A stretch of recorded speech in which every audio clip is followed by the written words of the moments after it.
Good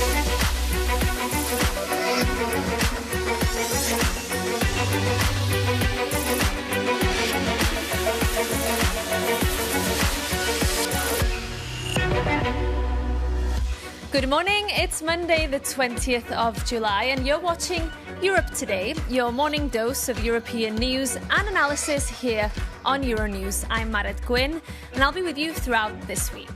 Coming up today, Spain have been crowned World Cup champions for the second time in their history after defeating Argentina 1-0 in extra time last night.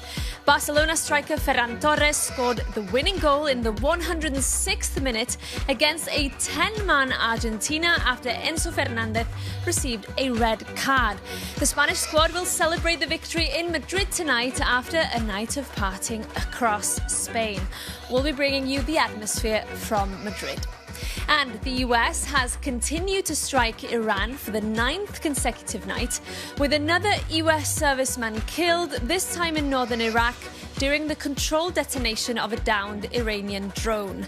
A Kuwaiti power and desalination plant was attacked by Iran for the second time in 2 days on Sunday, raising fears of a widening conflict. We'll have the latest from our correspondent in the Middle East. And Andy Burnham is set to become the UK's new Prime Minister today, taking over from Keir Starmer. He's tasked with uniting a fractured party and fending off a growing threat from the far-right Reform UK party led by Nigel Farage. Burnham has also vowed to decentralise power away from London. We'll have more analysis. But first, this morning, we're taking you straight to Madrid. A dominant Spanish side was held by Argentina to a goalless draw during 90 minutes of play in last night's World Cup final. But despite Argentina's grit and resistance, Spain's striker Ferran Torres broke the deadlock in added time with the only goal of the match. That was after Argentina's Enzo Fernandez was shown the red card in stoppage time. So let's cross over now to Madrid and to our correspondent, Maria Munoz, who's standing by for us there. Maria, good to see you. What a night for Spain. Give us a sense of the atmosphere there this morning. Good morning, Marit from Spain. Well, people are still celebrating on the streets. They are being celebrating all night long. I was coming to the office this early morning and they were shouting, they were singing. They are all very happy. We've seen that Spain has gotten better and better match after match. They started with a draw against Cape Verde, but then they improved. They showed they are a collective team, something Luis de la Fuente has insisted on. They are not just some bright players. They are not just one single player who is the star. They are a family. Same philosophy that made the former national team champions in 2020. They have shown they have improved against Belgium and against one of the main favorites in this tournament, as it was France. Yesterday there was one team playing football and another one trying to prevent them from playing. Spain tried to score 20 times. The result is quite short after all those occasions, more than 20 they had. We may have witnessed last Messi match with the Argentinian squad. He was very sad. We could see him crying. But what can I say? We are very happy here. Yesterday, we were in the fan zone with the fans celebrating our triumph in this World Cup. Let's take a look. El partido ha estado súper emocionante. The match was incredibly exciting right until the last moment when we secured the victory. We beat Leo Messi. Ciao, Leo Messi! The match was very good, but the referee was very Argentinian.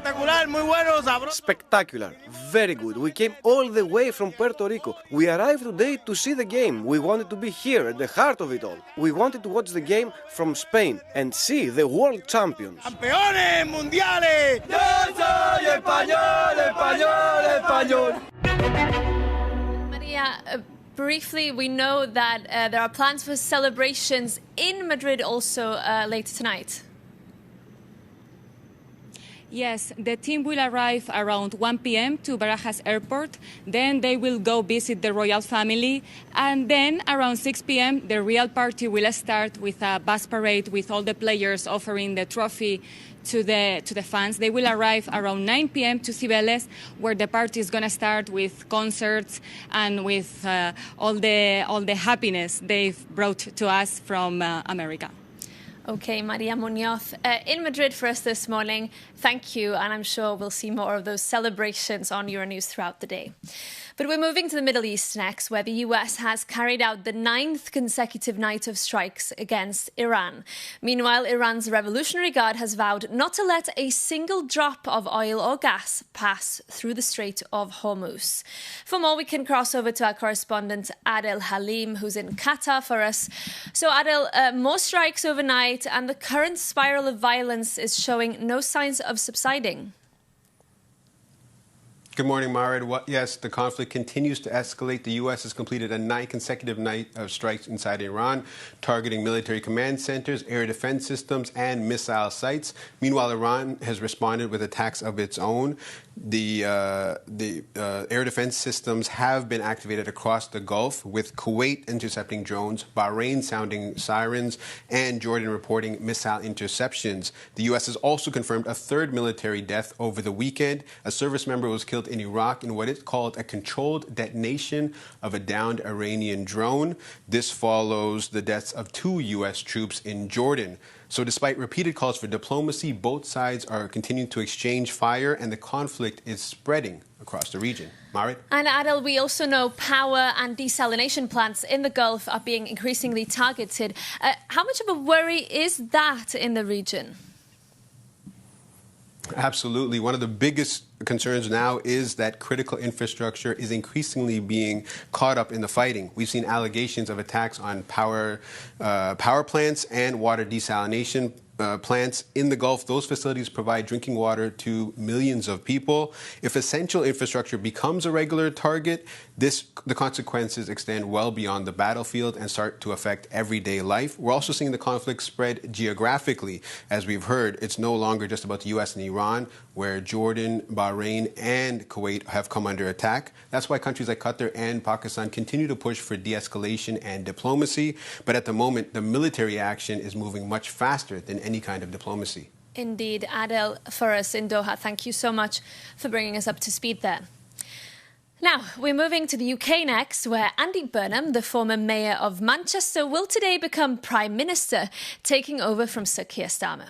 Burnham is also expected to name his cabinet members today. For more, I'm joined live now by Tim Bale, who is a politics professor at Queen Mary University of London. Tim, really good to have you with us this morning. So listen, Burnham is promising big change, the biggest change in UK politics in 40 years, he says. How crucial will his cabinet appointments now be in setting the tone for his government and ensuring he hits the ground running? Well, I think you're right to say they will set the tone. There's been quite a lot of speculation over the weekend and indeed the last week, particularly about the position of Chancellor of the Exchequer, the key finance ministerial position.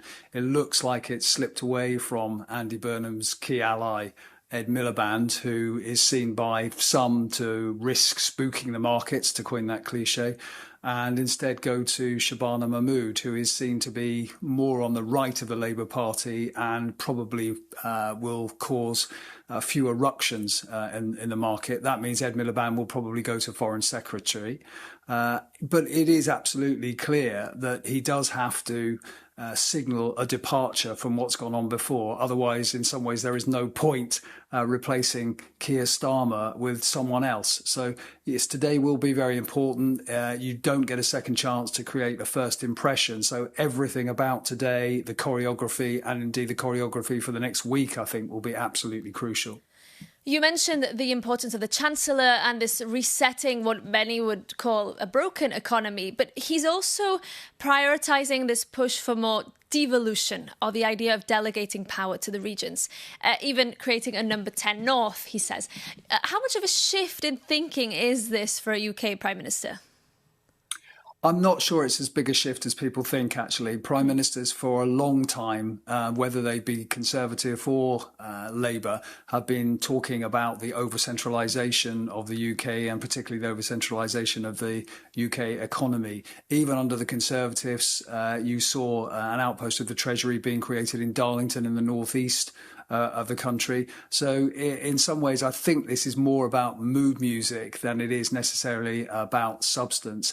That said, obviously, given that some of our more peripheral regions feel that they've been left out from whatever growth there has been in the British economy, it is important that we spread the wealth out from the southeastern London, where it is at the moment concentrated. And that obviously has a particular knock-on effect for the kind of jobs that are available in those areas. So I think devolution is important, but I don't think it is the magic bullet that some, and indeed possibly Andy Burnham, suggest it is. Very, very briefly, Tim, if I may, just to close, we're watching intently here from Brussels, of course. Do you expect a big shift in Burnham's EU and foreign policy compared to the Starmer government?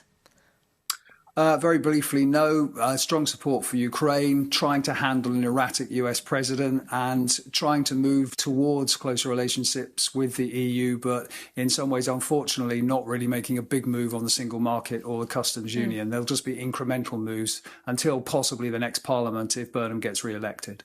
OK, thank you so much for that analysis for us from London. But we're moving on now, because last Friday, the European Commission unveiled proposals aimed at making European banks more competitive. It's widely seen as a move to close the gap with US rivals. Well, on Friday, our correspondent Sasha Vakulina caught up with the European Commissioner for Financial Services, Maria Luis Albuquerque, and started by asking her what impact she hoped the proposals could have for European citizens and businesses. Banks are very important in the European economy. They're important for citizens, they're important for businesses, for financing. So we need them to be efficient and to work well. We have found a few problems which need to be addressed, and we have, with this diagnosis, also indicated the way forward. So it is about making our banking sector better prepared to support citizens, businesses, and the Europeans' ambitions and vision for the future. And what is it the key aspect here when it comes to the Europeans, to ordinary savers? If you focus on this category, yes. What is the key? People typically go to banks for one of two things. Either they need to borrow money for a mortgage, for whatever objective. They should have banks which are efficient but also competitive, so that people can compare different offers and choose the one which is best. But also people save money and put money aside for a rainy day, for a pension, for whatever reason. And banks are often the agents, the intermediaries that people go to. So the more efficient the banks are, the more competitive the system is, the better will be the offer of such opportunities for our households wanting to save and invest their money. When we look at the world of big powers, does Europe need more cross-border mergers, meaning probably fewer but bigger European banks and therefore more consolidation? Yes, we need a few big banks. But if we compare the average size of even the bigger European banks and our competitors, who also operate in Europe, by the way, namely American banks, the size is completely different. And for some areas of business, that scale really matters. We have identified the fragmentation of the banking sector, or the incompleteness of the single market in banking, as the main problem holding us back in terms of competitiveness. That is actually the bigger problem we have discovered. This makes it very inefficient. This perspective of looking at member states in isolation is actually very costly to the European economy. I think that member states, they come from the past where we looked at this from a national perspective, but I think we have all realized that our true competitors are other blocks. So it's Europe together with our other competitors. And that requires that change in mindset. Of course, it's difficult. It's a significant change, and there is a normal resistance to change. But I think the fact that there is awareness and the conscience that the costs of not moving are increasing, I think we have now better conditions to deliver on those objectives. The report argues that Europe's banks need to take more risk if they are to finance growth and compete globally. Where do you draw the line between encouraging certain risk-taking and avoiding the mistakes that led to previous financial crises? It's not banks that need to take more risk. It's the whole Europe that needs to have a different approach to risk. So because of how we are, also because of cultural elements, but because of some inefficiencies in our system and still the legacy of the previous crisis, we focused a lot on reducing and trying to eliminate risk. But if you eliminate risk, you eliminate opportunities. We know that risk-taking is indispensable for innovation, for economic growth. So what we are talking about here is a recalibration. Now, we need to adjust the parameters of the framework to say that some more risk-taking should be considered in the system as a whole when it comes to financing certain activities. But this is the political discussion. How much risk are we comfortable to allow into the system, preserving financial stability? Because financial stability is a precondition. Without financial stability, nothing else works. So we need to find the right balance. What we are talking about here is rebalancing, allowing some more risk while preserving financial stability. It's a recalibration. It's not going back to the past, because we have learned the lessons and we are much better prepared to manage risk in a sound and prudent manner now. Now, Europol, the EU's law enforcement agency, has said that online ecosystems are reshaping terrorist threats.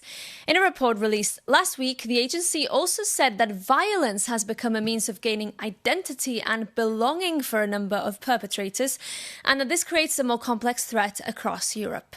To discuss those findings in more detail, I'm joined now by Anna Siobry, head of the European Counter-Terrorism Centre at Europol.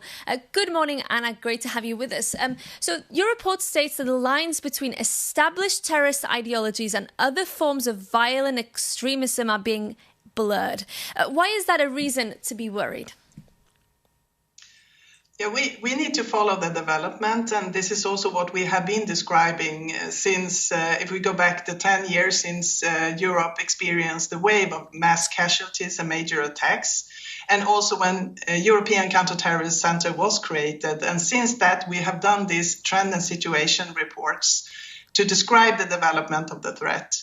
And this year, we actually describe that the threat is persistent. It still exists, and it's a major threat against European security. And the development, as you say, the blurred lines, it's because we are seeing an increasing number of different ideologies that are diversified ideologies, also not only the traditional ones. So you mentioned diversifying ideologies, but what would you say, based on your analysis, is the biggest threat that Europeans should be concerned about right now? We need to understand that the threat is persistent. If you go back to 2025 and look at the numbers of arrests, you have almost 500 arrests, terrorist-related arrests in the European Union. This shows that the threat is persistent. We also see that the major threat comes from jihadism, and that's also the most lethal threat. But we also need to understand the development of these new ideological platforms that are also popping up. Finally, I want to ask you, because the report also points to more lone actor attacks. Doesn't that make preventing or addressing the threat almost impossible for law enforcement? Yeah, that's one of the challenging elements that we are also pointing out, because, of course, if you have a lone actor using simple methods, and that doesn't actually require a lot of preparation, but they are radicalized online, and it also this provides a lack of possibility for law enforcement to intervene in timely manners. Okay, Anna Siobry for us, speaking to us from Europol. Thank you so much for your time this morning. But that's all we have time for today, I'm afraid. Thank you so much for tuning in. We'll be back at the same time, same place tomorrow. So we hope to see you then. In the meantime, take care.